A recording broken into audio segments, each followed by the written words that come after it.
Welcome to Behind the Blonde. I'm Kirby Myers, and this is a long time coming, to say the least. I just got off the phone with my brother, who helped set up all of my podcast equipment, and he's actually getting a vasectomy later today. So, Corey, first and foremost, good luck. You're going to be just fine. So Behind the Blonde is something that I've been wanting to do for a while. I have been sharing a lot of my life's journey for as long as I can remember, and my life has really shifted in massive ways, especially over the last 5 to 7 years. I'm going to give you a little overview of how my life has massively shifted. 7 years ago, I left a marriage that was very unfulfilling, very loveless. I was extremely depressed. I was highly addicted to alcohol. I had 2 very small children, and my life was not at all what I thought it was going to be. And I kept questioning, is this it? Is this all my life is? And I could not grasp with that feeling. I really could not sit alone at night with my big glass of vodka, multiple glasses of vodka most evenings, to kind of put myself to sleep and quiet my mind so I could get through the days with 2 really small kids. So I ultimately ended up leaving my husband and simultaneously meeting the love of my life. Everything did not just flip and fall into place at that point. It has been a long road, but I ended up leaving my husband, meeting the love of my life. We had coffee in February. My divorce was final from my husband in August. This was all in 2019. And then I married my current husband, Britt, in October. So all in less than a year that happened. We blended our family, and now I have a stepson, Tristan, as well, and my 2 kids, Hudson and Dylan, and a fur baby, Boomer, who is probably hiding under this couch somewhere. I continued to drink for quite a while, maybe about 1.5 years, until I finally got rid of alcohol, which had been holding me back for a long time. I was really deeply addicted into it, and I loved drinking until I didn't. And I knew that it had a grip on me, and every night I would go to bed and I would look in the mirror and I would ask myself, who could you be in this life if you were 100% present? And I was desperate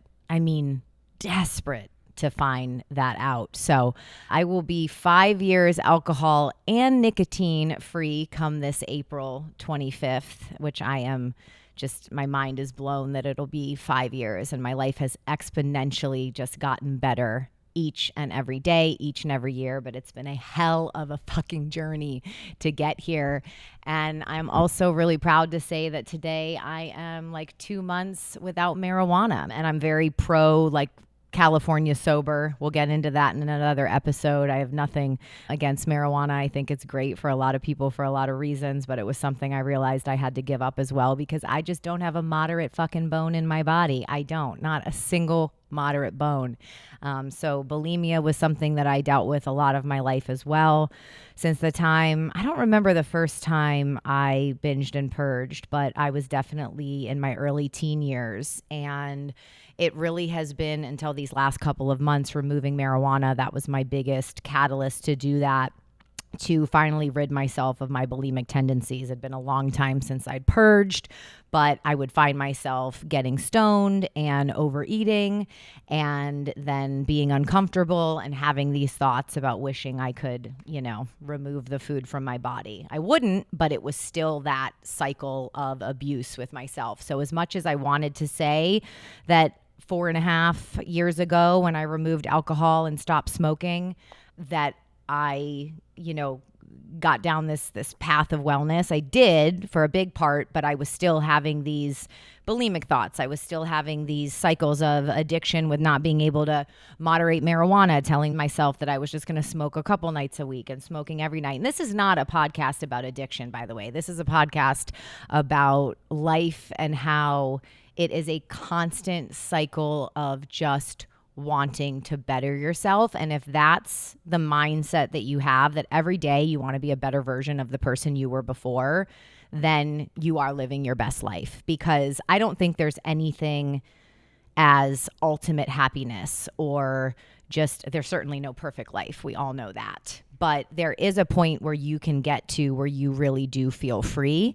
And I think for the first time in my life, I just turned 40 a couple of weeks ago. And I keep telling my friends and my family that I am not having a midlife crisis. I'm having a midlife awakening. And I really feel that way. I feel like I'm, for the first time in my life, coming into what I really want, what my soul really needs. And the podcast is one of them. I have been wanting to do this forever. It's called Behind the Blonde because actually when I met my second and forever husband, as I call him, I took him a column that I had written when I was deeply depressed in my first marriage, drinking myself to sleep. I had this kind of picture of a perfect life from the outside. I was a radio DJ for 16 years. I was on the air. I had these 2 beautiful kids. I lived in this big, beautiful house with my ex-husband. We entertained all the time, and I loved posting all the Instagram pictures where life just looked fantastic and great and wonderful, and people would come over and I'd throw these great parties and make these big charcuterie spreads and homemade sangria, and everybody would go home and I would sit on the porch and just keep drinking my vodka. And it wasn't so perfect, but I was really good at pretending that it was. So I was tired of pretending. So I kind of got to the end of my rope, and I've always loved writing. So I wrote a very, very raw piece about how I was drinking too much, depressed, anxious. I was having panic attacks. I was having to pull off the side of the road on my way up to the radio studio to literally have a panic attack because I couldn't breathe. And so I actually showed this to my husband. He's the publisher of a newspaper, and I wanted to put it in print. I knew I could put it on social media, but I felt like it was important to put it in print. We live here in Key West, Florida, beautiful place, big tourist place. People dream about living here, and we get to live here. But I was just dying inside. And so I really wanted to put it out there in the paper because I felt like if I could help one person feel less alone or strip away the veil of that perfect life, that Instagram life, then it was worth it. And it was such a liberating thing. And Britt was the one that really encouraged me to create a column out of it. So the column became Behind the Blonde, and it was behind the facade. And from there, I continued to write about anxiety, depression, mom life, bulimia, eating disorders, and, blending families, going through divorce, getting remarried, what that looks like, all the hardships, opening a business. I'm sitting in my boutique here, Kirby's Closet, which has been my pipe dream forever. And after I got divorced, I knew that I needed to, more than anything, fill my time up, because all of a sudden I was met with the very, very harsh reality. It never even crossed my mind that I wouldn't have my kids half the time. My ex-husband traveled a lot, so he was gone most of the week. So I just thought, yeah, I'd have my kids the majority of the time. But Florida's a 50-50 state, and that's what we have. And so being met with not having my kids every day was like, it's still, almost 7 years later, when I don't have them, I still literally feel like a limb is missing. And I don't think I'll ever not feel that way. That's another thing. As mothers, as women, we are just fucking magical, amazing, powerful, sensational creatures, and we are superior than men. We are. We give life. You want to talk about the world right now and the world being on fire and everything falling apart, and men always saying that women could never rule because we're too emotional. Are you fucking kidding me? Look at these men. I think if women ruled the world, we'd actually have real peace and harmony, and we'd figured it out. And we're so capable. We're constantly having to carry the weight of the world on our shoulders while doing a million things, not getting nearly enough sleep, balancing it all while bleeding once a month or going through menopause. That's another thing. I know so many of my friends at this age, going through perimenopause, menopause. We have so many hormonal changes, emotional shifts, and yet we still have to keep it together. We're freaking rock stars. And I hope you give yourself credit for that, because that's something I've also, as I've gotten older, realized that it's okay to also say, I'm not okay right now. I have a massive bleed going on and I feel terrible, and I'm going to take a couple of days to just let myself rest, let my body reset. There's just so much as women that I don't think men could last for even 24 hours as us. So just remind yourself that you are powerful, you are strong, you're amazing, you're capable, and it's okay to give yourself a little breathing room as well. So with all of that said, this is a podcast about a little bit of everything and relationships too. You know, I went from having a relationship that was so unfulfilling, and I do believe, I feel like I won the relationship lottery, finding my soulmate, finding my person at some of the deepest lows that I was at. But again, it has been work. I don't think there's ever been a question of whether this was my person, and I wanted to fight for him and will fight for him every single day.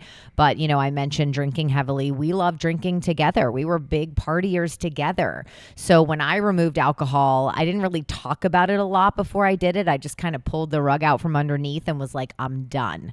So that changed the entire scope of our relationship. That was a huge dynamic shift for us. And he didn't quit drinking right away. He pretty much has now. He'll have a beer here or there on the golf course. I can't even remember the last time he had a drink.